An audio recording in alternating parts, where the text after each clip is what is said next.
Entonces, hoy día, hermanos, les vamos a anunciar, como les he mencionado, una decisión que hemos tomado como iglesia, que esta transmisión tiene la intención de explicar el por qué y también tiene la intención de evitar algún tipo de murmuración o rumores que lamentablemente se han dado mucho en esta época hacia nuestra iglesia, de personas que no están dispuestas a reunirse conmigo, con el liderazgo de la iglesia. Incluso se les ha ofrecido reunirnos con testigos para aclarar cualquier cosa, pero aún así no quieren.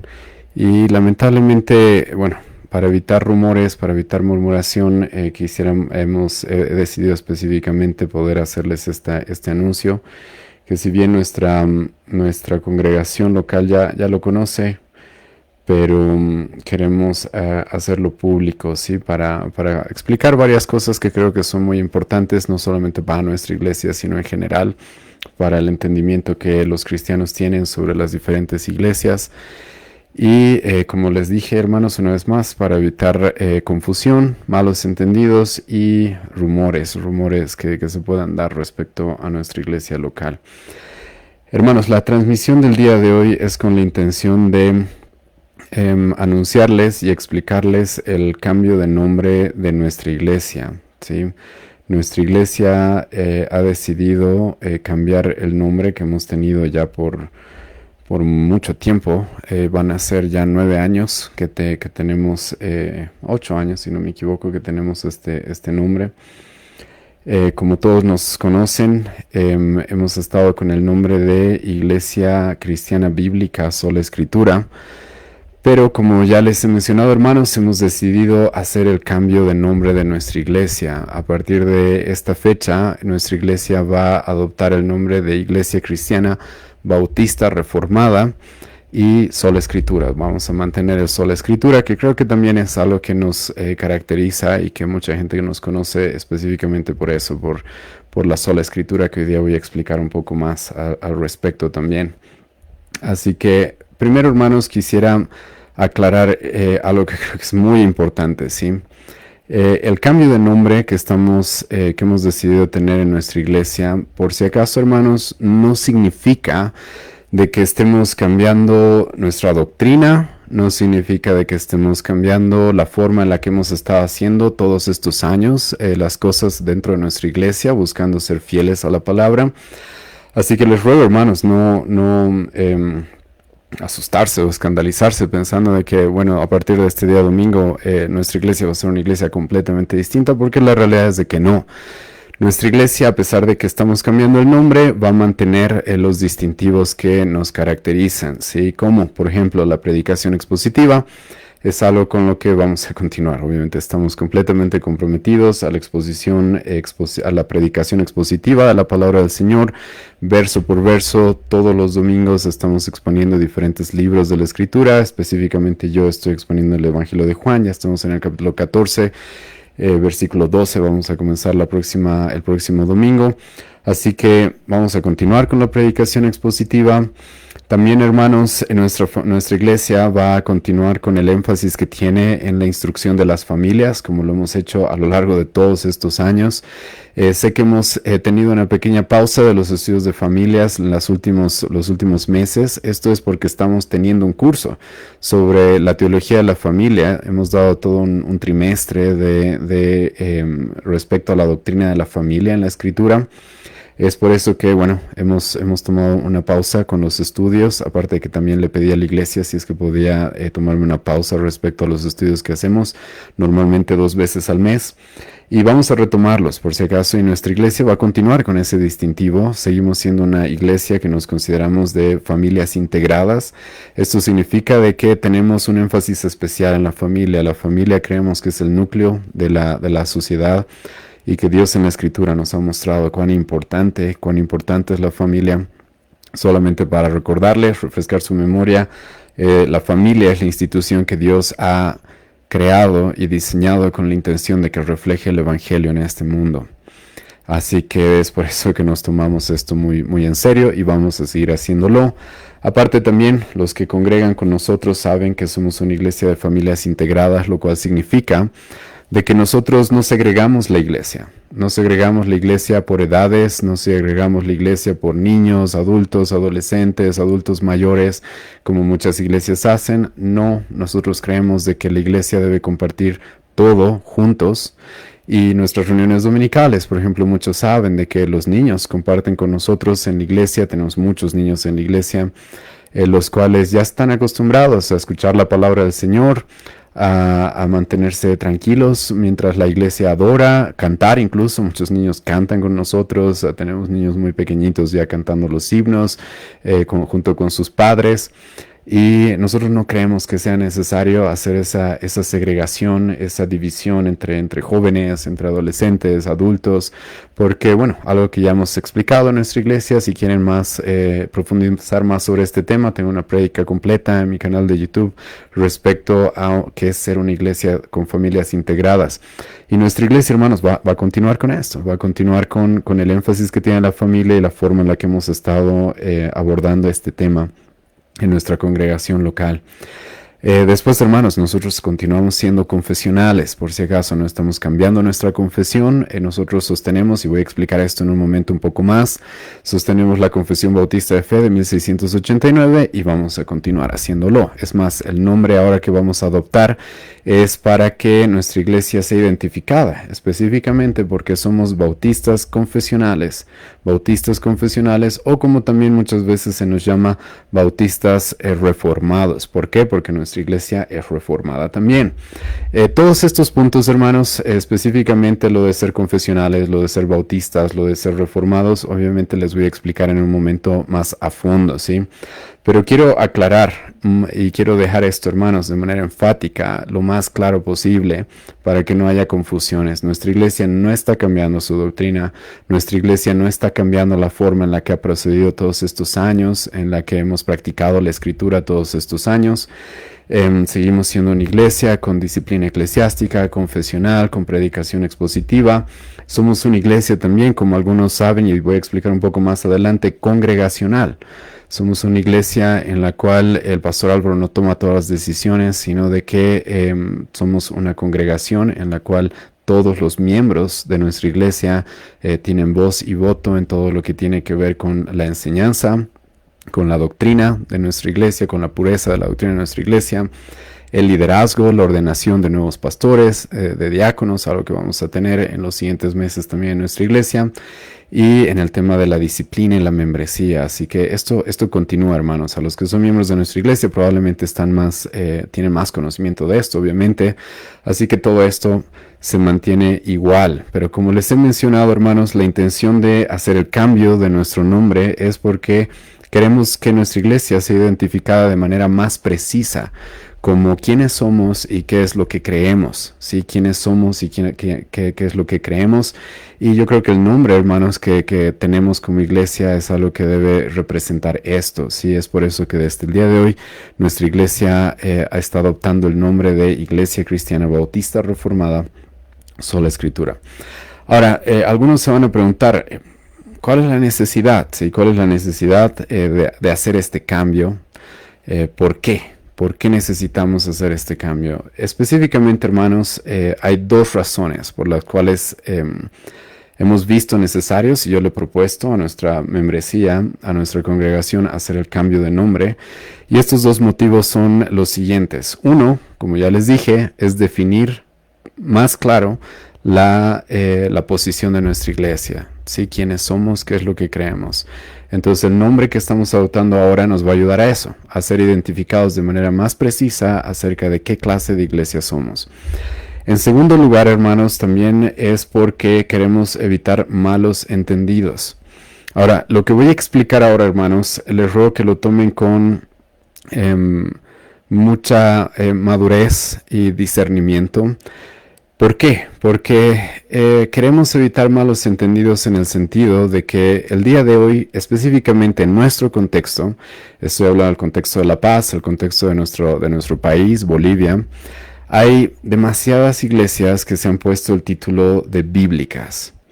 Demasiadas iglesias que se han puesto el título de bíblicas.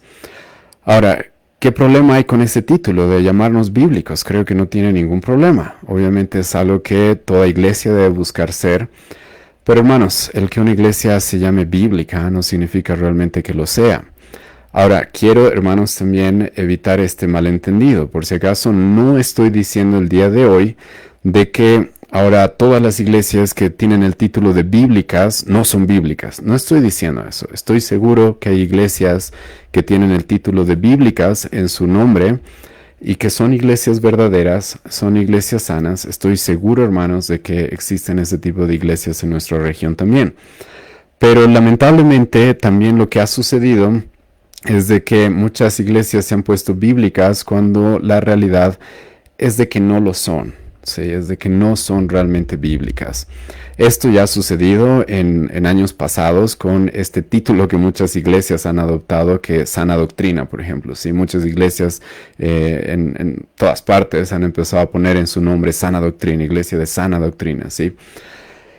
Hermanos, el que una iglesia se ponga el nombre de sana doctrina no significa que tenga sana doctrina, ¿sí? Como también el día de hoy voy a explicar de que una iglesia que se llame bíblica no significa realmente que sea bíblica. Y como les he mencionado, lo que queremos es evitar que nos confundan con iglesias que tienen este título, pero que consideramos que no son realmente bíblicas. En mi experiencia, en mi caminar con el Señor en esta última década, lamentablemente me he topado con diferentes iglesias, incluso en nuestra ciudad, las cuales tenían este título. Somos bíblicos, sí, somos bíblicos. Es más, parte de mi ministerio comenzó en una iglesia que se consideraba a sí misma bíblica. Pero hermanos, hay muchas iglesias bíblicas, y esto lo digo como una advertencia, que, por ejemplo, no tienen un liderazgo bíblicamente establecido. Lamentablemente yo he tenido que pasar la decepción de ver iglesias en las cuales los pastores o los hombres que las dirigen no han sido evaluados y no siguen los requisitos de carácter, de familia y de dones que 1 Timoteo capítulo 3, Tito capítulo 1 demandan. Incluso, lamentablemente, he escuchado pastores que se dicen bíblicos y que me han dicho de que lo que Pablo dice en 1 Timoteo 3 es una sugerencia, es un consejo, es algo que debemos apuntar, pero no es algo que realmente se tiene que cumplir en la iglesia. Yo personalmente estuve en una iglesia en la cual había un liderazgo que no era bíblico, la persona que lo estaba liderando no cumplía los requisitos que demanda la Escritura. Y me topé con la sorpresa de que tenía el apoyo de otras iglesias en nuestra ciudad, bíblicas supuestamente también, ¿sí? Y que pastores que supuestamente son bíblicos estaban apoyando el ministerio de tal persona cuando esa persona no tenía nada que hacer en el ministerio porque no cumplía los requisitos que Pablo demanda en 1 Timoteo 3, Tito capítulo 1, una vez más les repito esos pasajes para que ustedes mismos los revisen. Dicho sea de paso, en nuestra iglesia una vez al mes estamos volviendo a estudiar y repasar y profundizar más los requisitos que Pablo nos ha dado. La próxima semana, por si acaso, el domingo, en el tiempo del estudio bíblico, vamos a ver el requisito de que sea apto para enseñar. Vamos a hablar de qué es lo que se requiere de un hombre que ha sido llamado al ministerio pastoral respecto al talento o al don de enseñar. Pero como les he mencionado, hermanos, volviendo al tema del día de hoy, es de que hay iglesias que sucede esto. Se llaman bíblicas, pero no tienen un liderazgo bíblico. ¿Y cómo te puedes llamar bíblica si no tienes un liderazgo bíblico? Lamentablemente hay muchas iglesias que se dicen bíblicas simplemente por eso. Porque hay hombres que han empezado a ver videos en internet y se han topado con pastores y teólogos muy buenos, por ejemplo, como Paul Washer, como MacArthur, como John Piper, etc. Entonces han empezado a tener en cierta manera, algún tipo de sana doctrina, han empezado a adoptar quizás los 5 puntos del calvinismo, etc. Pero como pasa muchas veces en nuestra región, muchos hombres simplemente dicen voy a abrir mi iglesia y se autoproclaman pastores y ahora nadie me puede tocar porque yo soy pastor, yo he fundado esta iglesia y yo soy el dueño más o menos. Eso, hermanos, no es un liderazgo bíblico. Un liderazgo bíblico es un liderazgo el cual ha sido evaluado por una congregación, por ancianos, conforme a los patrones, a los requisitos que la Biblia les da y después de un buen tiempo de ser evaluado, entonces es ordenado. Y ese pastor tiene que mantener, obviamente, los requisitos que la Biblia le demandan. Pero como les he mencionado, hermanos, nos hemos topado en nuestra ciudad, lamentablemente, iglesias en nuestra propia ciudad que no tienen un liderazgo bíblico e incluso pastores de iglesias bíblicas que apoyan ese tipo de liderazgos. Y por eso les digo, hermanos, nosotros queremos evitar que nos confundan con ese tipo de iglesias. Aparte también, lamentablemente existen el día de hoy iglesias que se denominan bíblicas, pero que por ejemplo no tienen una disciplina eclesiástica, una disciplina, bueno, la voy a presentar de esta forma, una disciplina bíblica, ¿sí? Hay iglesias que se denominan bíblicas, pero que permiten que el pecado impenitente, sin arrepentimiento, se mantenga dentro de sus iglesias y no hacen lo que la palabra del Señor les manda. Lo que la palabra del Señor nos manda respecto a la disciplina está claramente enseñado por nuestro Señor Jesucristo, Mateo capítulo 18, versículo 15 en adelante, donde Jesucristo va a decir, si ves a tu hermano pecar, ve y dile uno a uno, personalmente, cara a cara, confróntalo. Si no quiere cambiar, toma 1, 2 testigos o 3 testigos para ir y confrontarlo, para que las acusaciones sean evaluadas. Si no quiere cambiar, dilo a la iglesia. Y si no quiere cambiar, expúlsenlo de la iglesia. Literalmente eso dice Jesucristo, tómenlo como gentil o publicano, no es parte del pueblo. Y hermanos, lamentablemente nos hemos topado, y lo digo esto con tristeza, y espero de que este video no se lo tome como un ataque, sino como un video que tiene también la intención de hacer reflexionar, de que hay iglesias que se llaman bíblicas, pero que no siguen lo que la Biblia dice respecto a la disciplina. Hermanos, no te puedes llamar una iglesia bíblica si no sigues la Biblia. Creo que eso es bastante coherente, ¿o no? Entonces, si la Biblia nos dice que tenemos que tener un proceso de disciplina, si la Biblia nos dice que tenemos que tener un proceso de evaluación para los pastores, un proceso de disciplina para todos los miembros y pastores de la iglesia cuando están en un pecado del cual no quieran arrepentirse, entonces, si nos llamamos bíblicos, deberíamos hacer eso, ¿sí o no? Pero como les digo, hermanos, tristemente, hay muchas iglesias que no hacen eso. Simplemente obvian esos pasajes, ¿no? E incluso van a continuar con los argumentos de iglesias que no son sanas, incluso iglesias que no son verdaderas, que son iglesias falsas, las cuales todo el tiempo te dicen no hay que juzgar, no hay que juzgar, no hay que juzgar, hay que amar, hay que perdonar. Hermanos, nunca vamos a decir que no hay que perdonar, nunca vamos a decir que nosotros no estamos dispuestos a restaurar, pero siempre el perdón, la restauración es hacia un hermano que está arrepentido del pecado que haya cometido. Si no es así, la Biblia nos dice qué proceso debemos seguir. Pero hay iglesias que no siguen ese proceso y lamentablemente permiten que miembros de sus iglesias y al nombre de Cristo sean, que miembros de sus iglesias y por su causa, el nombre de Cristo y la iglesia sea mal vista, ¿sí? Porque la iglesia debería ser un lugar donde incluso la sociedad, los incrédulos sepan, ok, aquí en la iglesia no se tolera el pecado. El pecado de personas que no quieren arrepentirse es algo que no se tolera, es algo que se va a confrontar y se va a lidiar.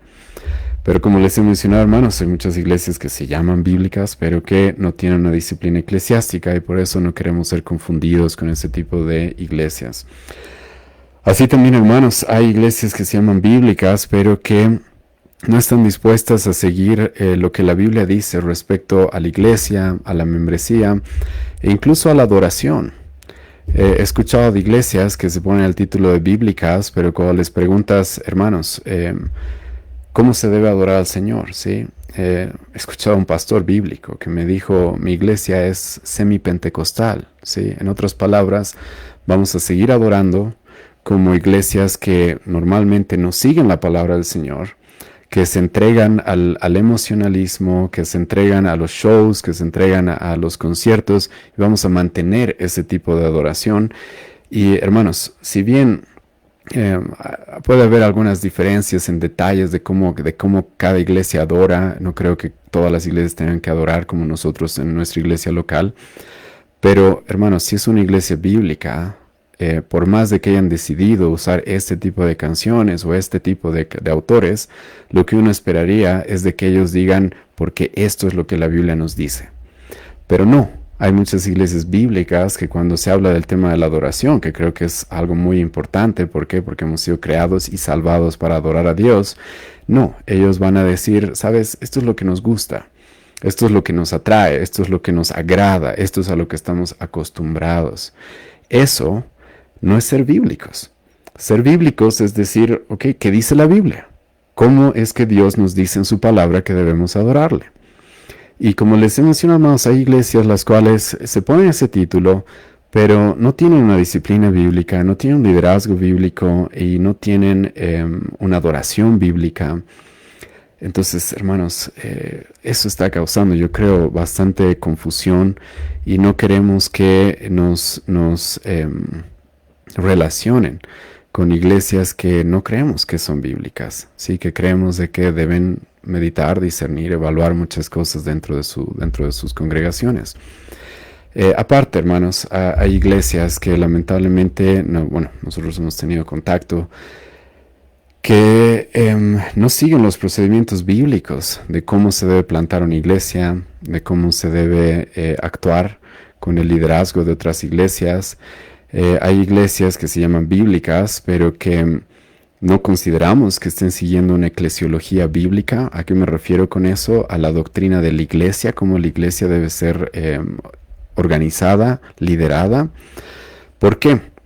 Porque hay iglesias, hermanos, que se llaman bíblicas, pero que actúan como iglesias episcopales.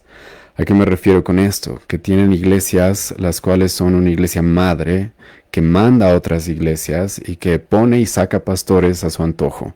Entonces ahora yo pongo este pastor, saco este pastor, lo pongo acá, este ya no me cae, este sí, ahora este allá, este acá. Y hay como una sede en la que hay iglesias bíblicas supuestamente que creen ser más o menos tener la autoridad sobre otras iglesias. Eso, hermanos, yo sé que hay iglesias episcopales y quizás esas iglesias podrían llamarse y decir nosotros somos una iglesia episcopal. Eso significa que son lideradas por un obispado.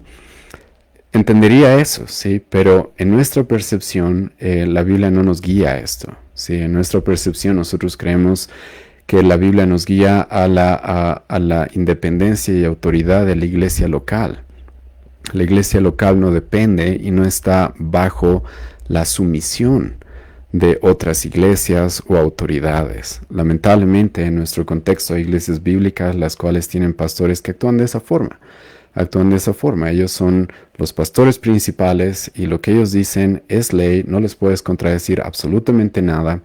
Y ellos sacan y ponen pastores de las iglesias que plantan y plantan iglesias como a ellos les parece.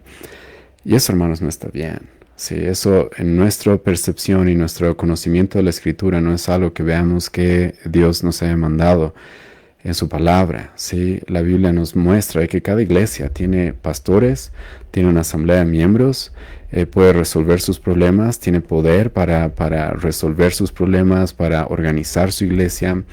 Y obviamente las iglesias, como voy a mencionar el día de hoy un poco más adelante, las iglesias bautistas reformadas, también creemos en que debemos tener sociedades de iglesias y tener comunión. Eso está perfecto, pero siempre con la independencia y la dignidad que debe tener la iglesia local. Por más de que sea una iglesia muy pequeña, eso no significa de que una iglesia más grande puede venir y someterla y decirle, ahora esto haces, esto no haces, esto predicas, esto no predicas, esto enseñas, esto no enseñas, esto dices, esto no dices. Eso creemos que no es bíblico. Es más, eso creemos de que la Biblia prohíbe. Primera Pedro capítulo 5, el apóstol Pedro va a decir de que los pastores no se enseñoreen sobre la iglesia.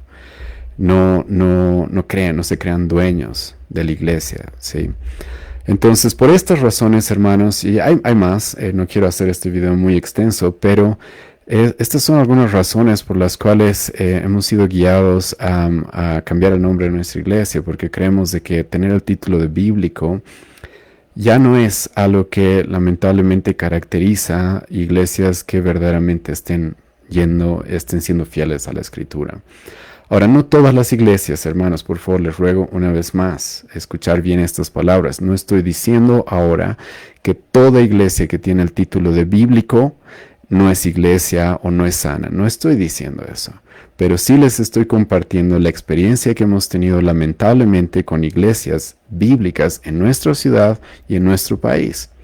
Y eso es equivocado, sí, es ponerse el título de bíblico, pero no estar dispuestos a seguir los parámetros bíblicos. Eso no es correcto. Y no queremos que nos confundan y crean que nuestra iglesia actúa de esa forma. No queremos que haya gente que tenga alguna experiencia en alguna iglesia de estas iglesias que se llaman bíblicas y que ven que no hay disciplina y que ven que no hay una adoración bíblica y que ven que no hay un liderazgo bíblico y que ven que no actúan como la Escritura nos manda sobre la iglesia. Y luego cuando lean nuestro nombre, iglesia bíblica, crean que somos iguales, porque la verdad es de que no. La verdad es de que no. Entonces, ahora voy a pasar a explicarles qué es lo que nos define. Y esto es lo más importante en la transmisión del día de hoy, el anuncio del día de hoy, porque el nombre que estamos adoptando tiene la intención de definir de manera más específica cómo es nuestra iglesia, ¿sí? Cómo es nuestra iglesia. Y como deben haber ya visto en nuestra plataforma de Facebook, hemos hecho diferentes publicaciones el día de hoy ya con el nuevo logo, ya con el nuevo nombre de la iglesia, y déjenme explicarles simplemente qué es lo que significa el nuevo nombre que estamos adoptando. Estamos manteniendo, hermanos, esto de iglesia cristiana, ¿sí? Iglesia, hermanos, simplemente significa la asamblea de los llamados, de los cristianos, de los creyentes. Entonces, una iglesia, hermanos, es la reunión, es la asamblea de aquellas personas que han puesto su fe en Jesucristo, que han profesado la fe, han dado frutos de esa fe. Entonces somos una iglesia nosotros, ¿sí? No somos un teatro, no somos un cine, no somos un club de amigos, no somos un club social, no somos una ONG, somos una iglesia, ¿sí? Somos una asamblea de cristianos los cuales están siguiendo a Cristo y están buscando serle fiel a su Señor, a su Salvador. Ahora, estamos manteniendo, hermanos, junto con esto de iglesia, también estamos manteniendo el título de cristiana. Ahora, ¿por qué se ha decidido mantener el título de cristiana? El motivo, hermanos, es porque queremos dejar bastante claro de que el centro de nuestra iglesia es Cristo. Sí, es Cristo. ¿Por qué? Porque toda la Escritura habla de Cristo. Entonces, si vamos a ser fieles a la Escritura, sabemos de que el personaje central en toda la Escritura, desde Génesis hasta Apocalipsis, es Cristo. Jesucristo mismo va a decir, Juan capítulo 5, escudriña la Escritura, porque ella habla de mí. Moisés, los profetas, los salmos, todo está centrado en Cristo. Entonces, esto queremos dejar muy claro, hermanos, porque lo que queremos, por lo que queremos que nuestra iglesia sea conocida es porque proclamamos a Cristo y porque queremos serle fieles al Señor Jesucristo en todo lo que Él nos revele, en todo lo que Él nos ha revelado en su palabra. Entonces, por eso que incluso en nuestro logo, ustedes van a ver esto, de que ya teníamos el antiguo logo, pero ahora tenemos un nuevo logo en el cual se está manteniendo la cruz. La cruz, porque nuestra iglesia tiene como centro a nuestro Señor Jesucristo. Ahora, después de esto tengo que explicarles probablemente dos de los cambios, los cuales les van a llamar la atención, y tengo que también aclarar algunas cosas.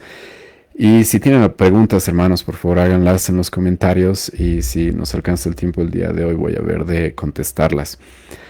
Estamos adoptando, hermanos, el nombre de iglesia cristiana, y ahora en vez de bíblica estamos poniéndonos el nombre de bautista, ¿sí? Ahora, yo sé, hermanos, de que esto también puede causar confusión. ¿Por qué? Porque también hay muchas iglesias bautistas, y es por eso que nuestro nombre también va a tener el título de reformado, y voy a explicar estas dos cosas.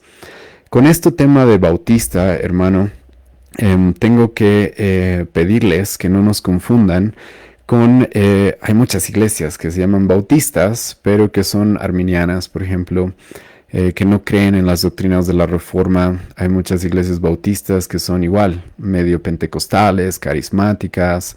Hay muchas iglesias bautistas que no tienen igual un liderazgo bíblico, ¿sí? Pero este título, hermanos, de bautistas, es un título histórico, ¿sí? Que nosotros hemos adoptado hace bastante tiempo porque somos una iglesia bautista confesional. En un momento voy a explicar un poco más esto. Y déjenme pero aclararles, ¿sí? ¿A qué nos referimos nosotros con bautistas? Muchas veces, ¿sí? Y personas que no conocen mucho de la teología histórica, o de la historia de la teología, perdón, creen que bautistas simplemente es porque bautizamos, ¿sí? Entonces, bautizamos. Bueno, la mayoría de las iglesias bautizan, hermanos. Los presbiterianos bautizan, los católicos bautizan, los anglicanos bautizan. La mayoría de las iglesias bautizan. Los amigos creo que son los que no bautizan. Bueno, creo, estoy seguro que son los que no bautizan. Pero la mayoría de las iglesias bautizan. Pero, ¿qué diferente nosotros tenemos? Hermanos, cuando nosotros utilizamos el título de bautistas, no simplemente nos referimos a que bautizamos, ¿sí?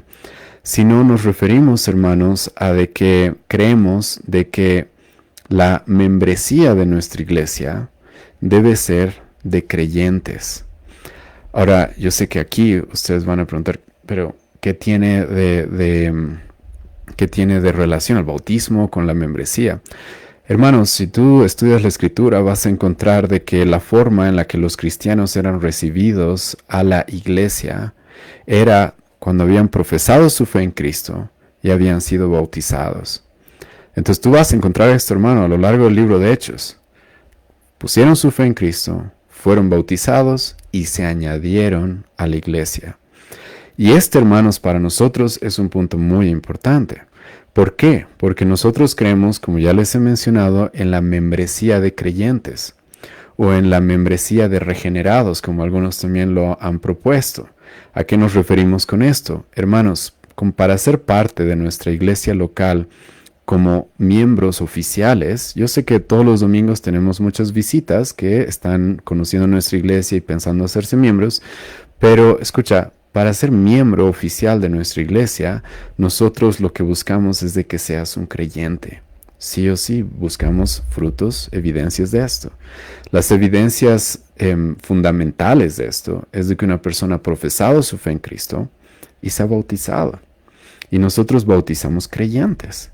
Y a los que bautizamos, que como he mencionado, bautizamos creyentes, ellos son los que son recibidos como miembros de nuestra iglesia. Ahora, esto, hermanos, es un detalle muy, muy importante. ¿Por qué? Porque cuando nosotros utilizamos el título de bautistas, también significa de que somos una iglesia congregacional. ¿Qué significa ser una iglesia congregacional? Significa, hermanos, de que nuestra iglesia está liderada por la congregación. Si bien, hermanos, los pastores tenemos un rol de autoridad, debemos guiar a la congregación, nosotros creemos, hermanos, de que la iglesia es a la iglesia, no solo a los pastores, a los cuales Dios le ha dado la autoridad para definir cosas dentro de la iglesia. Y dicho esto, hermanos, también quiero aprovechar el momento para aclarar algunos rumores que han habido de gente que lamentablemente no conoce nuestra iglesia, pero he escuchado personas que andan diciendo que en nuestra iglesia todo lo que el pastor Álvaro dice se hace y lo que él manda se hace y si no te vota o no sé qué cosas. Cualquier hermano que haga ese tipo de afirmaciones hacia nuestra iglesia, le ruego por favor dejar de murmurar y venir a reunirse. Traiga a sus pastores, traiga testigos con hermanos de nuestra iglesia más como testigos y reunámonos para ver si esto es verdad. Porque en nuestra iglesia, hermanos, practicamos lo que es un liderazgo o el poder congregacional. ¿A qué nos referimos con esto una vez más? A de que para tomar decisiones dentro de nuestra iglesia, por ejemplo, en temas de la pureza de la doctrina, la iglesia, hermanos, está involucrada en esto. Si un pastor, hermanos, es acusado de que no está predicando la doctrina correcta, no es el pastor Álvaro el que agarra y dice, tú te me vas, tú ya no puedes predicar acá. No, esto se presenta a la iglesia y la iglesia examina, evalúa, se hace una votación y entonces se define qué se hace. Porque la iglesia es la que tiene, hermanos, la autoridad y la responsabilidad de velar por la pureza de la doctrina. Un ejemplo de esto muy claro es el libro de Gálatas, por ejemplo, cuando Pablo le va a escribir a varias iglesias que lamentablemente estaban siendo atacadas por falsas doctrinas, y el apóstol Pablo les va a decir a la iglesia, escucha bien esto, le va a decir a la iglesia, ustedes no permitan, ¿sí? Si hay alguien predicando otro evangelio.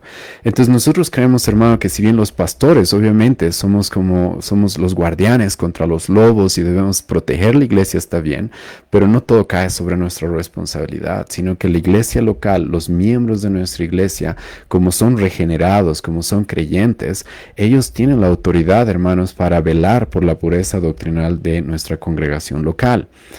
También nuestra iglesia, hermanos, está involucrada en los temas de disciplina. Hermano, una vez más, Mateo capítulo 18, versículo 15 en adelante. Jesucristo dice, si ves a tu hermano pecar, ve y dile. Si no quiere cambiar, ve con 2 o 3 testigos. Y si no quiere cambiar, ¿qué dice, hermano? No dice, ve y dile a los pastores, ¿o sí? Lo que Jesucristo dice es, ve y dile a la iglesia. Y si tú lees bien este pasaje, lo hemos expuesto en nuestra congregación en diferentes ocasiones, vas a encontrar de que Jesucristo dice, dile a la iglesia, y la iglesia es la que tiene el poder de atar y desatar, que eso es una expresión que nos debe llevar a entender de que la iglesia es la que define cuando una persona es expulsada o recibida dentro de la iglesia. Entonces, en temas de disciplina, nosotros y los que son miembros de nuestra iglesia saben esto. Se presenta el caso de disciplina a toda la membresía de nuestra iglesia y juntos, como miembros de nuestra iglesia, se define si tal persona debe ser expulsada o restaurada o qué es lo que se debe proceder. Eso no es algo que yo defino, eso no es algo que algunos definen, eso es algo que se presenta a la iglesia. Y en nuestra iglesia, en distintos momentos, hemos tenido diferentes votaciones respecto a esto y gracias a Dios, hasta el día de hoy, en todas los procesos de disciplina que hemos tenido unanimidad. La iglesia ha estado de acuerdo, la membresía ha estado de acuerdo y la iglesia puede expresarse. Ha habido en algún momento hermanos que en algún punto de nuestra historia han expresado dudas quizás sobre algún proceso de disciplina, entonces nos sentamos, conversamos, hablamos, se presenta a la membresía todo el caso, todo lo necesario. En algún momento incluso en nuestra iglesia se han redactado documentos donde toda la iglesia la membresía de nuestra iglesia puede leerlos, puede enterarse, puede evaluar todo lo que esté pasando. Y hermanos, esto es importante porque para nosotros ser bautistas significa de que tenemos una membresía de creyentes. ¿Y por qué es tan necesario de que sean creyentes? Porque estas personas que son miembros de nuestra iglesia van a tomar este tipo de determinaciones respecto a la doctrina, respecto a la disciplina y también respecto a los nuevos miembros. Para ser miembro de nuestra iglesia, hermano, yo no soy el que decide, esta persona me agrada, el que sea miembro. No, se los presenta a nuestra iglesia y nuestra iglesia los conoce según sus posibilidades. Y justo este domingo, por ejemplo, vamos a tener una asamblea de miembros en la cual vamos a hablar acerca de los nuevos postulantes a nuestra membresía y juntos como iglesia vamos a decidir si es que se los recibe o no, ¿sí? Entonces, una iglesia bautista, hermanos, tiene estas características. Yo sé que hay muchas iglesias que usan el término bautista, pero no tienen estas características, pero la nuestra sí. La nuestra sí, es una iglesia congregacional. Para el tema hermanos, también de la ordenación de pastores. Toda nuestra congregación, hermanos, está involucrada en esto. Yo como pastor, obviamente, debo guiar a la congregación y debo mostrarles con la Biblia qué es lo que Dios nos manda a hacer. ¿Qué es lo que el Señor nos manda a hacer, ¿sí? Para ordenar a una persona al pastorado? Y yo expreso a la iglesia eso, yo les presento mis puntos de vista sobre los candidatos. Probablemente la iglesia se expresa, dicen estar de acuerdo o no estar de acuerdo. La iglesia puede presentar objeciones y decir tal persona no cumple estos requisitos, entonces se evalúa o no se evalúa. Incluso nuestra iglesia, para que una persona comience a ser evaluada para el ministerio pastoral, esto es algo que la iglesia define. Esto es algo que nuestra congregación local define. Todos los miembros tienen voz y voto en esto.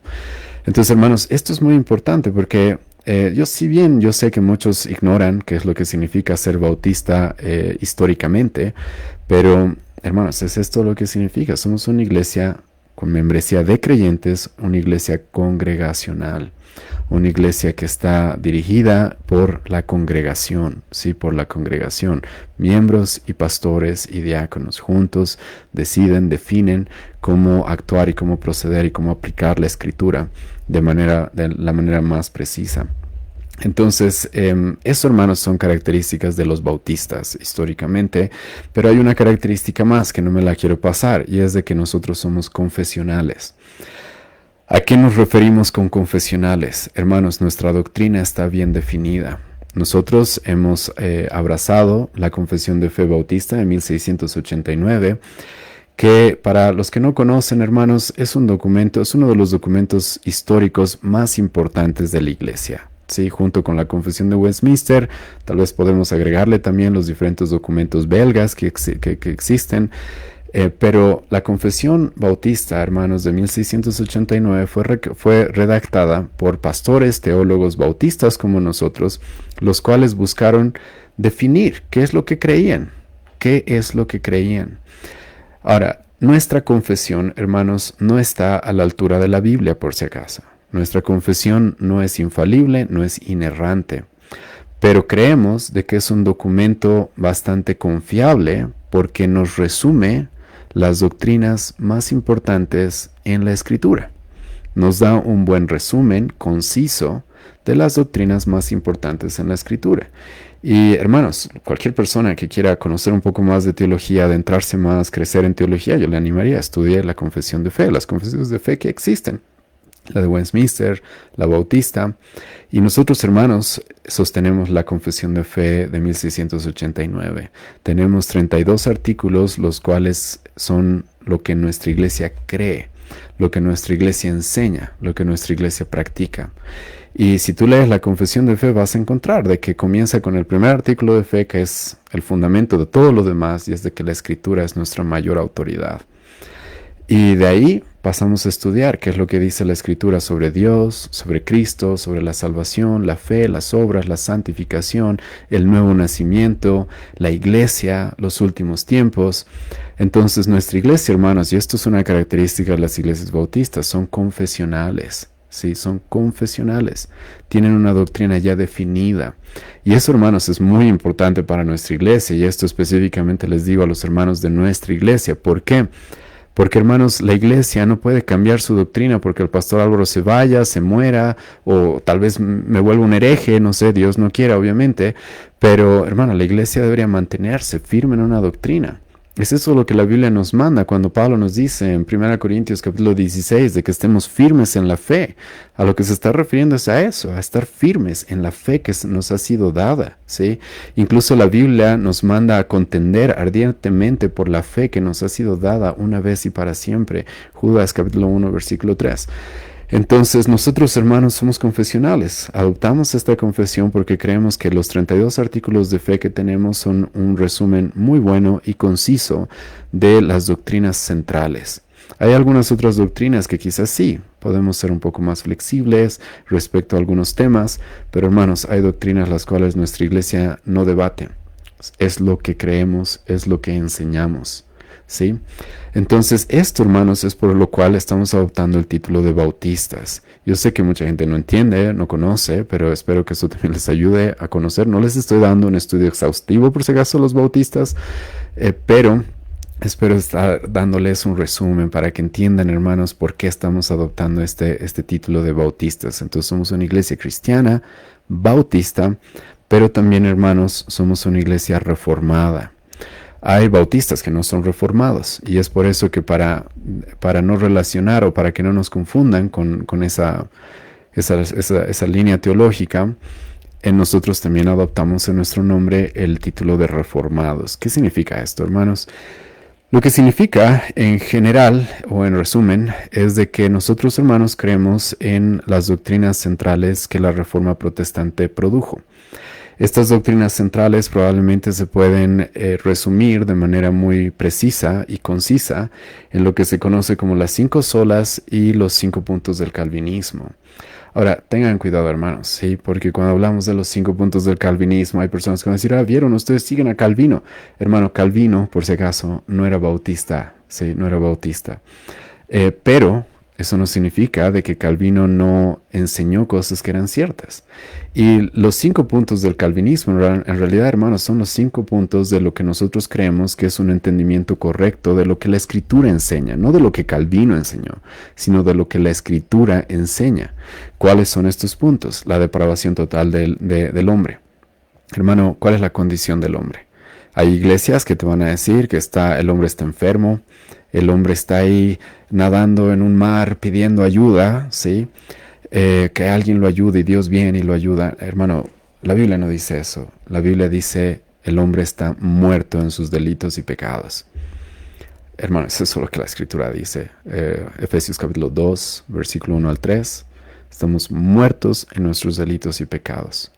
Eso, hermano, tiene que ver con la total depravación del hombre.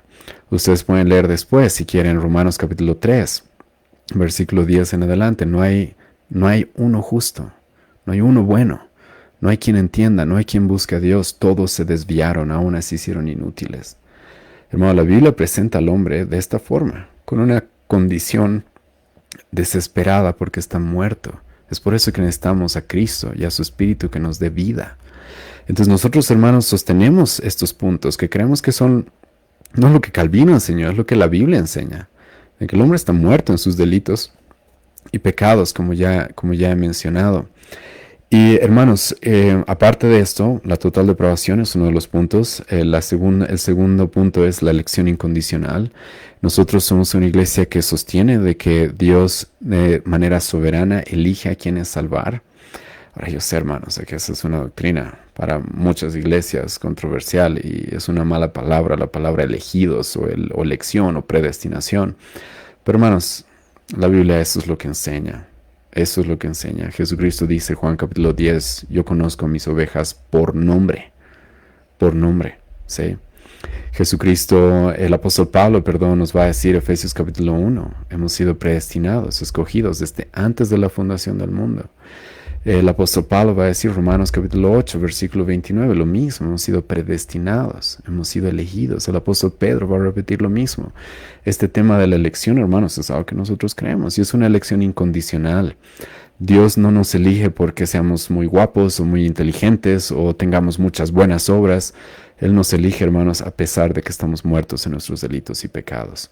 Y ahora, hermano, no quiero hacer una exposición exhaustiva de esto, pero estos 5 puntos que les estoy mencionando, ustedes van a encontrar que es como una cadena, que cada eslabón es parte de esta cadena y realmente todo es parte de lo que nosotros entendemos de la salvación que hemos recibido, porque, hermanos, si el hombre está completamente depravado, el hombre no busca a Dios, el hombre no quiere a Dios, ¿cuál es la única forma en la que los hombres sean salvos? ¿Sabes cuál es la única forma que Dios actúe? ¿Y Dios en quiénes va a actuar? En aquellos que Él quiera actuar. Porque Dios no está obligado a actuar con nadie si quisiera. Por ejemplo, con los demonios Él ha decidido no salvarlos y no los salva. Pero con los seres humanos Él ha decidido tener un pueblo. Y una y otra vez se va a utilizar esta palabra escogidos, elegidos. El apóstol Juan incluso va a utilizar esta palabra cuando le envía una carta a una cristiana en el primer siglo y le va a decir a la señora escogida. Porque para los cristianos, hermanos, esto no es una mala palabra, sino más bien es algo que nos muestra cuán grande es el amor de Cristo, de Dios por nosotros. Porque Él no tenía por qué escogernos, Él no tenía por qué elegirnos, pero lo hace incondicionalmente. Así también el otro punto es la expiación limitada. Si Dios ha escogido a algunos, Cristo vino a morir por los suyos. Es por eso que Jesucristo va a orar, Juan capítulo 17, y va a decir, yo no oro solo por ellos, sino por los que me diste, ¿sí?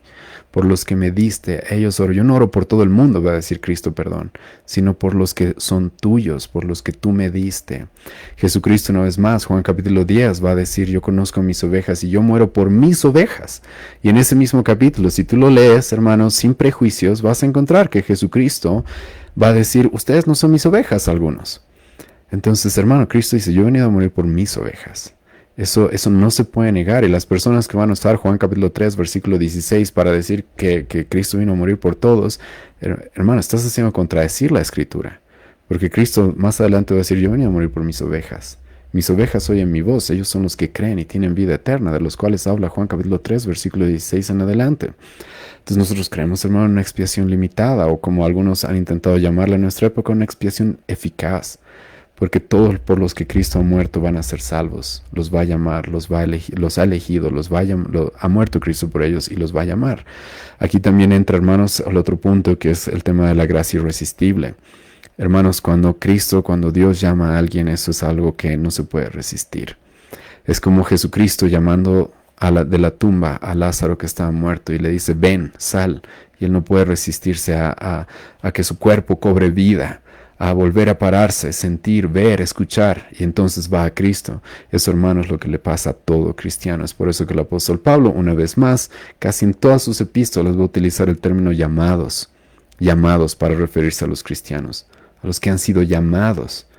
Una vez más, Juan capítulo 10, Jesucristo va a decir, yo conozco mis ovejas, yo las llamo, las busco y ellas escuchan mi voz y me siguen.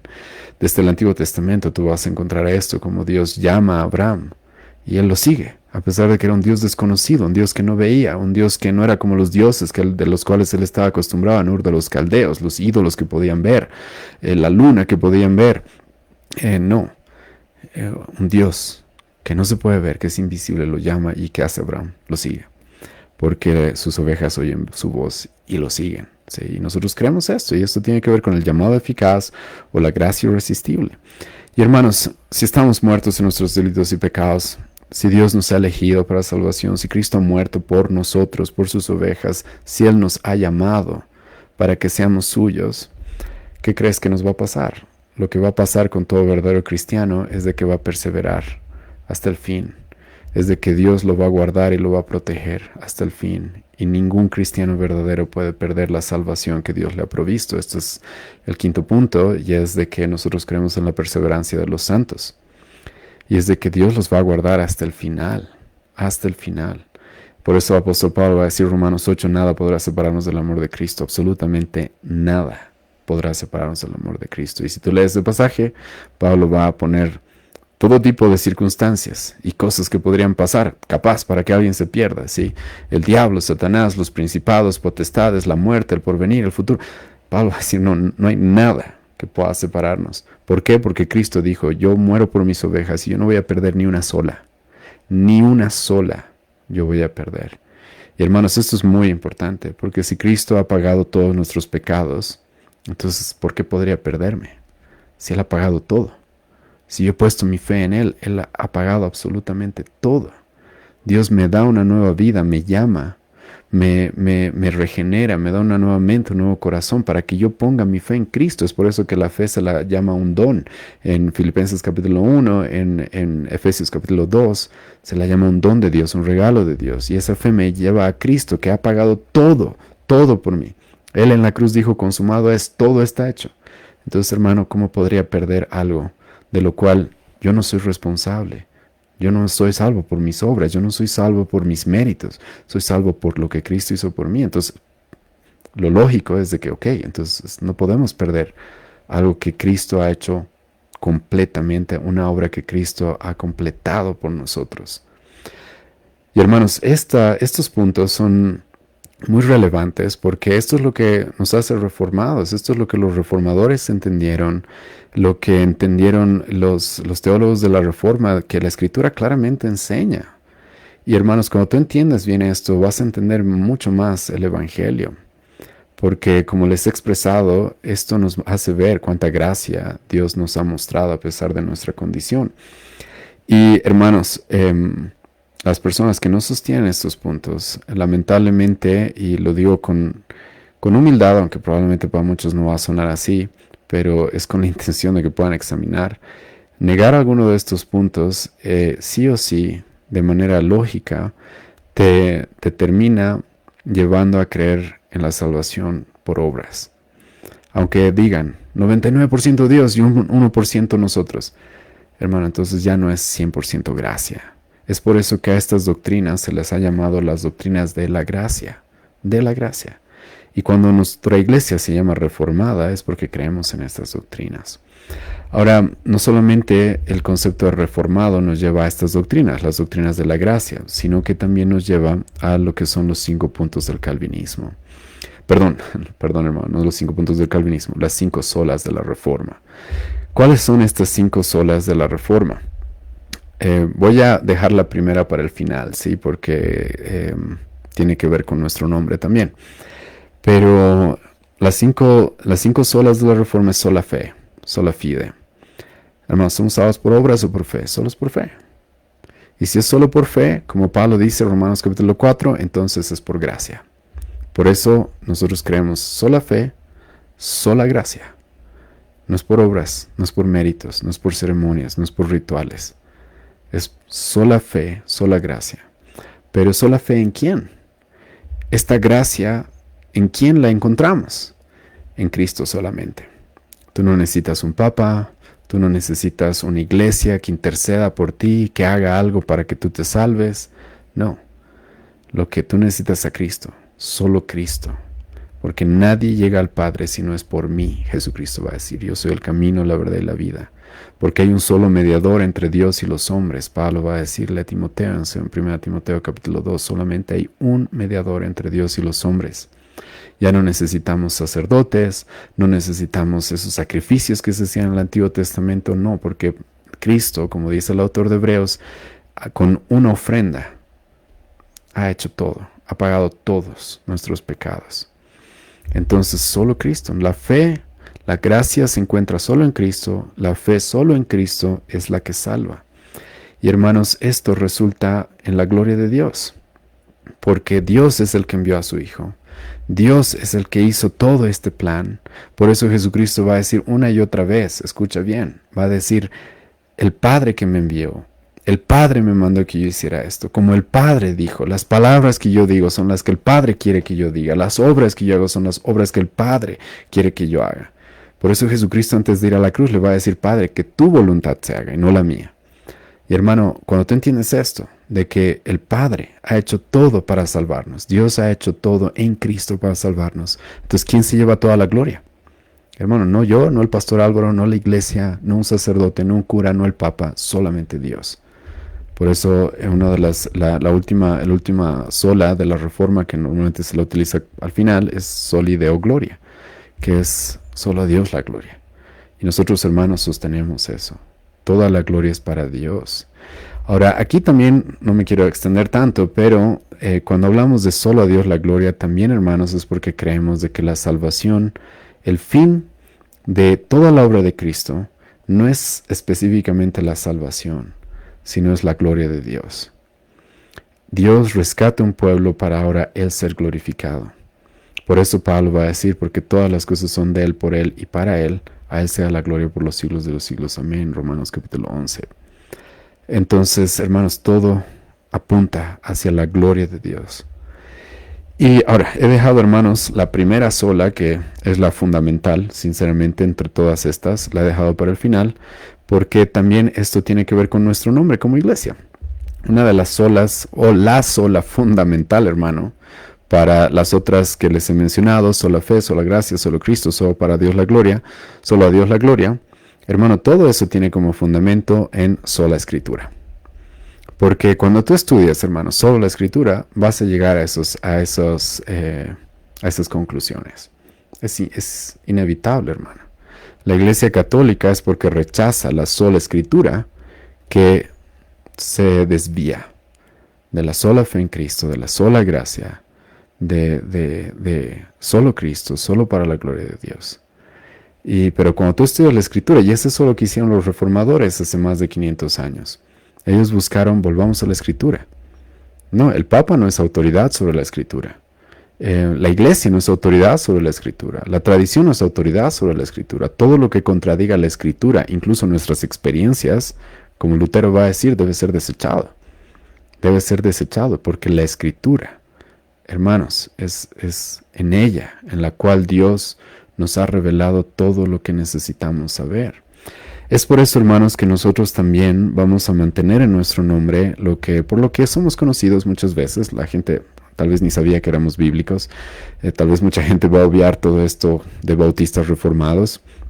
Pero mucha gente nos conoce así, ¿no? La iglesia sola escritura. Y hermanos, esto no es porque nos guste simplemente esa frase, sola escritura, ¿sí? Sino porque creemos de que esa, hermanos, es el fundamento de la iglesia. Debe ser el fundamento sobre el que estemos parados. La escritura nos va a llevar a Cristo, sí, pero es la escritura la que nos lleva a Cristo. ¿De dónde conocemos a Cristo, hermano? En la escritura. Y para fundamentar un poco más esto, hermanos, quisiera por favor explicarles un poco de dónde sale esto de la sola escritura. Y esto, hermanos, tiene mucho de lo que el apóstol Pablo nos ha enseñado. Escuchen lo que Pablo va a decir en 2 Timoteo capítulo 3, versículos 14 al 17. Ahora déjenme darles un poco del contexto, ¿sí? Pablo, hermano, está dejando sus últimas palabras a uno de sus más amados discípulos. Incluso Pablo le va a llamar un hijo en la fe. Y Pablo, si tú lees el capítulo 3 de 2 Timoteo, va a comenzar ese capítulo diciéndole a Timoteo, Timoteo, las cosas se van a poner difíciles. Van a venir tiempos peligrosos, tiempos violentos. Literalmente es eso lo que Pablo le dice al principio de este capítulo. El pecado va a abundar, las cosas van a ponerse difíciles. Ahora, ¿qué tienes que hacer, Timoteo? Lo que Pablo le va a decir a Timoteo, literalmente, hermano, escucha, es, Timoteo, en la Escritura tienes todo lo que necesitas. Todo lo que necesitas. Y déjame mostrarte, escucha versículo 14. Pero persiste tú en lo que has aprendido y te persuadiste sabiendo de quién has aprendido y que desde la niñez has sabido las sagradas escrituras. Ahora no les voy a exponer este pasaje en su totalidad, sí tenemos otra exposición mucho más larga de esto, pero escucha lo que Pablo dice. Las escrituras que has sabido desde la niñez, las cuales te pueden hacer sabio para la salvación. Escucha, ¿quieres que la gente llegue a la salvación? Pablo dice la escritura. En un mundo caído, en un mundo corrupto, ¿qué tenemos? La escritura. La escritura. Por eso, hermanos, desde que tú lees las epístolas, vas a encontrar una y otra vez como la escritura dice, como la escritura dice, como la escritura dice. Jesucristo mismo va a decir, Juan capítulo 10, la escritura no puede ser quebrantada. Jesucristo mismo, cuando Satanás se le acercó, ¿qué va a usar? La escritura. Hermano, Jesucristo mismo, en Lucas capítulo 24, le va a enseñar a sus discípulos todo lo que la escritura decía de él, los profetas, los salmos, Moisés. Jesucristo mismo, hermano, sostuvo la escritura como suficiente para todo lo que se necesita. ¿Quieres que la gente llegue a la salvación? Bueno, la escritura. Pablo dice eso a Timoteo. La escritura es la que te puede hacer sabio para la salvación por la fe que es en Cristo Jesús. Pero ahora Pablo también le va a decir esto. Pablo le va a decir a Timoteo, sabes, la escritura es suficiente para que tú cumplas tu ministerio como pastor. ¿Qué es lo que necesitamos los pastores? Necesitamos la escritura, eso es lo que necesitamos. No importa mucho nuestra personalidad o si te gusta nuestro tono de voz, nuestra labia, etc. No. La escritura, es eso lo que necesitamos. Por eso Pablo va a decir, toda escritura es inspirada por Dios. Este no es cualquier libro. Este es inspirado por Dios mismo, por el ser eterno, infinitamente sabio. Este no es cualquier libro. Es inspirado por Dios, por lo cual es útil para enseñar, para redarguir, para instruir en justicia. Cuando tú examinas ese pasaje, hermano, vas a encontrar que Pablo está resumiendo el trabajo del pastor. El trabajo del pastor, hermano, es redarguir, corregir, instruir. Eso es lo que hacemos. Eso es lo que hacemos constantemente. Eso es lo que estamos llamados, corregir, instruir, redarguir. Y Pablo dice, ¿sabes? Tienes la escritura para cumplir eso. Los pastores quieren cumplir su rol dentro de la iglesia. Bueno, tienen la escritura. Ahí está la escritura. No necesitamos filosofías humanas, no necesitamos ideas de hombres. No, más bien Pablo nos va a decir, en Colosenses capítulo 2, versículo 8, cuidado con las filosofías humanas. Pero no, la escritura es confiable.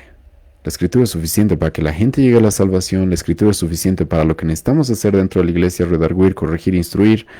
Y escucha, la escritura es suficiente escucha el versículo 17, a fin de que el hombre de Dios sea perfecto, enteramente preparado para toda, y escucha bien esto, por favor, toda buena obra. Lo que Pablo dice acá, hermano, es toda buena obra que Dios quiera que nosotros cumplamos está en la escritura. Es por eso, hermanos, que la escritura que nos guía a Cristo, una vez que llegamos a Cristo, te va a guiar a todo lo que necesitas. La escritura nos instruye sobre la familia. La escritura nos instruye sobre la masculinidad, sobre la feminidad, sobre la crianza de hijos, sobre el matrimonio, sobre la sexualidad, sobre la cultura, sobre la política, sobre el trabajo, sobre la economía. Hermano, toda buena obra que Dios requiera de nosotros está en la escritura. ¿Qué más necesitamos? ¿Qué más necesitamos? Es inspirada por Dios, un Dios que no miente, que no se equivoca. Y cuando tú lees ese pasaje en el griego, es exhalada por Dios, no es solamente inspirada, es exhalada. Lo que significa es que cada palabra en la escritura es la palabra que Dios quiso darnos. Es por eso que nosotros creemos en la inspiración plenaria y verbal de la escritura. El apóstol Pablo creía en eso. Por eso en Gálatas, cuando él estudió la escritura de Génesis, en la epístola a los Gálatas, Pablo va a hacer un estudio de las palabras, a ver si las palabras están en plural o en singular, porque cada palabra ha sido inspirada por Dios. Hay hermanos, hay personas que el día de hoy dicen, no, la escritura tiene errores, la escritura, hay algunas cosas que no son inspiradas por Dios, son cosas que los hombres han escrito, que los hombres han puesto. No, no es eso lo que Pablo dice acá. Lo que Pablo dice que toda escritura es inspirada por Dios y es útil para hacer perfecto a todo hombre cristiano, mujer cristiana, para toda buena obra, para guiarlos a toda buena obra. Entonces Pablo le dice a Timoteo, ¿sabes? La escritura es suficiente para la salvación, para que cumpla su ministerio y para la santificación del pueblo. Y hermanos, como nosotros como iglesia nos llamamos solo escritura, es eso lo que creemos. La escritura es suprema, es nuestra suprema autoridad. Suprema autoridad. Y lo siento, yo sé que ha habido personas que se han ofendido. ¿Por qué? Porque me vienen con doctrinas que no pueden defender con la escritura. ¿Y qué tengo que hacer? Desecharlas. Porque no pueden defenderlas con la escritura, porque no pueden explicarlas con la escritura, porque no tienen fundamento bíblico para eso. Y nosotros creemos en la sola escritura. Entonces viene un hermano y me dice, ¿sabe, pastor? Yo creo esto porque yo he experimentado esto y yo he sentido esto y yo he leído esto. No, hermano, muéstrame en la escritura. Si me muestras en la escritura, yo mismo me voy a someter. No tengo ningún conflicto. Nuestra iglesia está llamada a someterse. Es por eso, hermanos, que por si acaso, una vez más, aclaro, nuestra confesión de fe, hermano, es una ayuda, pero no está sobre la escritura. Y, hermanos, dicho sea de paso, estoy un poco preocupada, por no decir más, con iglesias bautistas reformadas que, hermanos, para arreglar cosas, lo primero que hacen es nuestra confesión. La confesión dice, hermano, la confesión, yo la amo, la estudiamos, todos los miembros de nuestra iglesia pasan un curso de membresía y tienen que conocer la confesión. Pero cuando yo hablo con alguien, cuando estamos debatiendo un tema, primero es la escritura. ¿Qué dice la escritura? ¿Sí? Eso es la primera fuente. La primera fuente. Y la confesión, ok, como una ayuda de lo que la escritura dice. No estoy diciendo que está mal. Pero hermanos, hay personas que lamentablemente parece que están obsesionados con los bautistas, y no específicamente con los bautistas, sino con la confesionalidad. Y les ruego que tengan cuidado. En nuestra iglesia por algo nos llamamos sola escritura. En nuestra confesión, hermanos, si en algún momento se encuentra un error que se pueda demostrar con la escritura, estamos dispuestos a rectificar, a cambiar, a corregir lo que haya que corregir. Y la escritura es la que nos guía, la escritura es la que debe guiar toda nuestra fe, toda la práctica que hacemos como cristianos. Y es por eso, hermanos, que nosotros sostenemos la infalibilidad, la inerrancia de la escritura y escucha la suficiencia de la escritura. Para que la iglesia vaya bien, hermano, que se necesita la escritura. No necesitamos shows, no necesitamos conciertos, no necesitamos chistes, no necesitamos humo, no necesitamos milagros, no necesitamos visiones, no necesitamos la escritura. Porque tu palabra es lámpara a mis pies, lumbrera mi camino. Porque la verdad, dice Cristo, los hará libres. ¿Y sabes qué dice luego Cristo? Juan 17:17, tu palabra es verdad. ¿Qué dice Salmos 119:160? La suma de tu palabra es verdad. Entonces nuestra iglesia, hermanos, tiene esto como fundamento. Sola escritura. Sola escritura.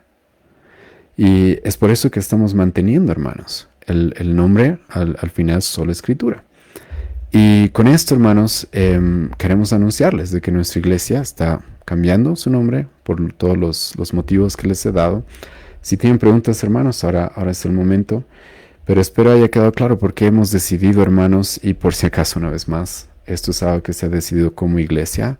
Hemos tenido una votación en la que la iglesia ha definido que sí, está bien que cambiemos el nombre.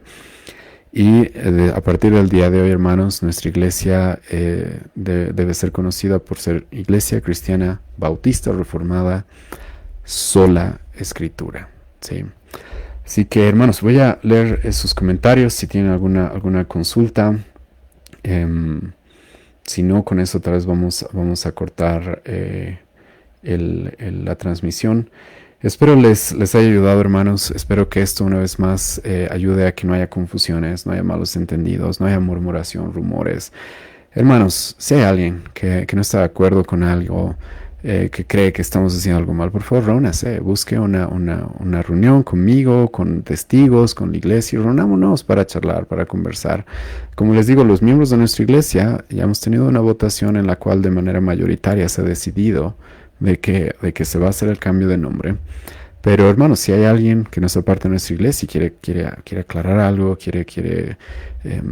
no sé, que nos sentemos a conversar, por favor, tengan la confianza de hacerlo. Comuníquense al número de la iglesia, escríbanos mándenos un mensaje por nuestra página de Facebook. Con gusto, hermanos, vamos a estar para recibirlos.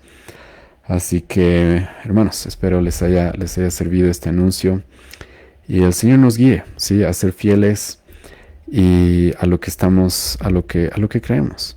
Somos una iglesia, una congregación, una asamblea de creyentes cristianos que seguimos a Cristo. Cristo es nuestra roca, ¿sí? Sobre la que estamos fundamentados.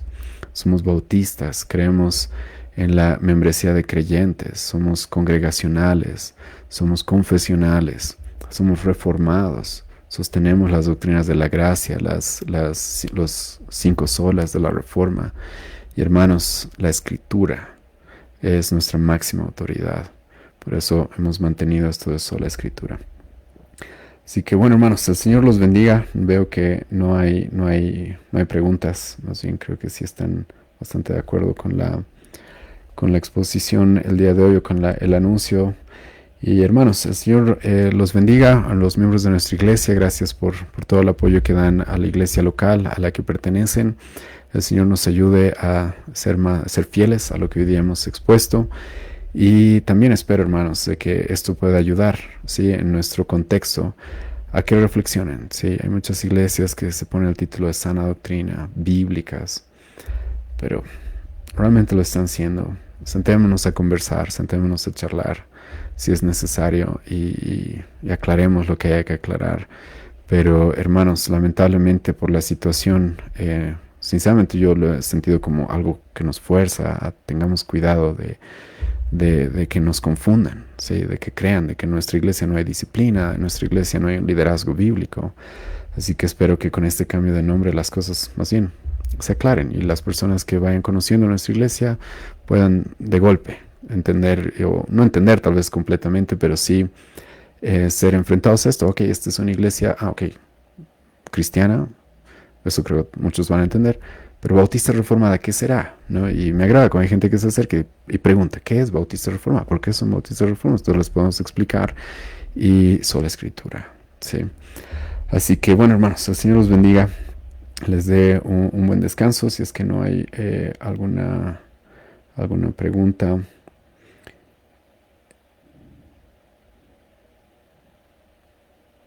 Ok, esta es una pregunta, la voy a tomar en cuenta. Dice, tengo una pregunta, dice, hay hermanos que a veces visitan nuestra iglesia y que no nos escuchan hablar mucho del arrebatamiento, ¿sí? Buena pregunta, hermanos, sí, porque hay iglesias en las cuales solamente se habla del arrebatamiento todos los domingos. Hermanos, la sola Escritura lo que debe llevarnos es a hacer énfasis en lo que la Biblia hace énfasis. Y en nuestra iglesia nosotros seguimos una exposición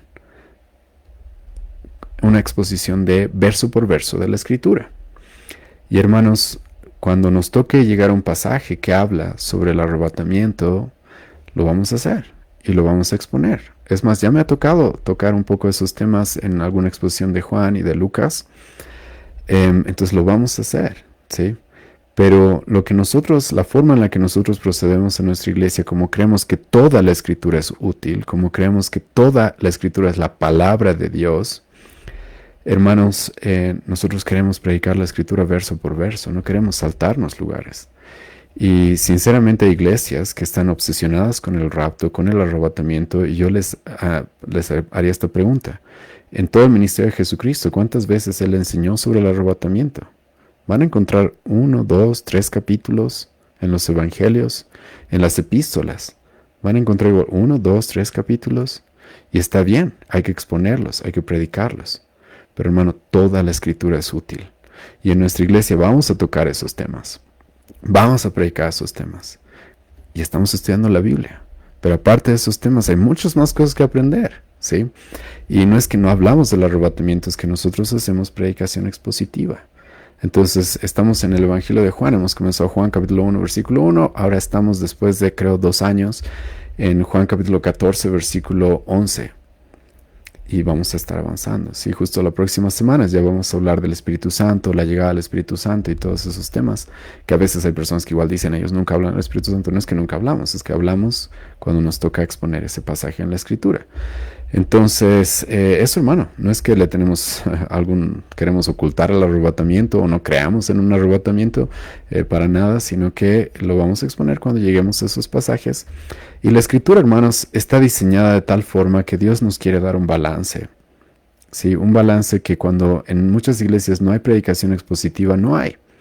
Porque el pastor predica lo que le nace ese rato, ¿sí? O los pasajes que más le gustan, o lo que más le llama la atención de la Biblia. Pero hermano, no, Dios nos da un balance, ¿sí? Hay un motivo, hermanos, por el cual tenemos 4 evangelios, tenemos todas las epístolas del apóstol Pablo, del apóstol Pedro, de Juan, de Judas, de Santiago, y después recién está el libro de Apocalipsis, ¿sí? Y lo cual también vamos a estudiar. En mi caso, por ejemplo, el plan en nuestra iglesia es estudiar el evangelio de Juan, luego estudiar las cartas de Juan y luego pasar al Apocalipsis, porque son toda la escritura juanina, ¿sí? La escritura por el apóstol Juan. Entonces vamos a llegar a esos temas, hermanos. En ningún momento, es algo que estamos evitando o vamos a evitar. Respecto a tu pregunta, querido Alejandro, la escritura es un principio, podemos ponerlo así, en cierta manera, un principio regulador, ¿sí? En el cual nosotros creemos de que la escritura es la máxima autoridad en la que debe dirigir absolutamente todo. Epistológicamente, la escritura es la que nos lleva, ¿sí?, a comprender muchas cosas de por qué son las cosas, por qué creemos tal cosa, por qué asumimos tales cosas. Pero la escritura es la que nos dirige en todas las conclusiones que tengamos que tener como cristianos, sea que hablemos del hombre, de la mujer, de la familia, de todos los temas que hoy día he mencionado. Entonces es el entender la sola escritura es como un principio que regula cómo nosotros vamos a estudiar, cómo nosotros vamos a analizar las cosas, cómo nosotros vamos cómo vamos a llegar a conclusiones, cómo vamos a abordar diferentes prácticas, cómo vamos a confrontar diferentes prácticas en nuestra cultura, en nuestra sociedad. Así que es esa la forma en la que la entendemos. Hay una prédica completa sobre la sola escritura, ¿sí? Una exposición de 2 Timoteo capítulo 3, les animo a verla. Y Ale, si quieres algún rato que nos sentemos a conversar más, me dices con confianza para que charlemos más sobre este tema. Buenas preguntas, hermanos. Creo que con eso vamos a cerrar el día de hoy. Nos hemos alargado un poco más de lo esperado. Que el Señor los bendiga, hermanos. Tengan un buen descanso. Nos vemos el domingo con los hermanos de nuestra iglesia. No se olviden, por si acaso, ahora que tengo un poco más de su atención, una vez más, vamos a comenzar la próxima semana ya los entrenamientos pastorales, los días martes y miércoles. El día martes voy a estar dando predicación expositiva, lógica y retórica. Así que, hermanos, les animamos a inscribirse. Todavía quedaban algunos cupos. Aquellos que estén interesados, es un entrenamiento completamente gratuito. Vamos a pasar un trimestre estudiando sobre la predicación expositiva, la lógica y la retórica. El pastor Gabriel Pérez, que es un hermano de una iglesia con la cual también trabajamos, un pastor de una iglesia con la cual trabajamos, él va a estar dando el curso de soteriología los miércoles. Así que, hermanos, comuníquense con nuestra iglesia si tienen interés en estos cursos que damos. Son completamente gratuitos y les animamos a hacer buen uso de este esfuerzo que estamos haciendo por entrenar más hermanos, especialmente hermanos que quieran, que estén siendo dirigidos o llamados por Dios al ministerio pastoral, pero también, por si acaso, los cursos están abiertos a hermanos, hermanas que quieran aprender, sí, que quieran venir incluso hasta de oyentes. Así que, pero comuníquense con nosotros, hermanos, porque tenemos cupos limitados. Así que esperamos poder compartir con ustedes también el tiempo de entrenamiento que vamos a tener.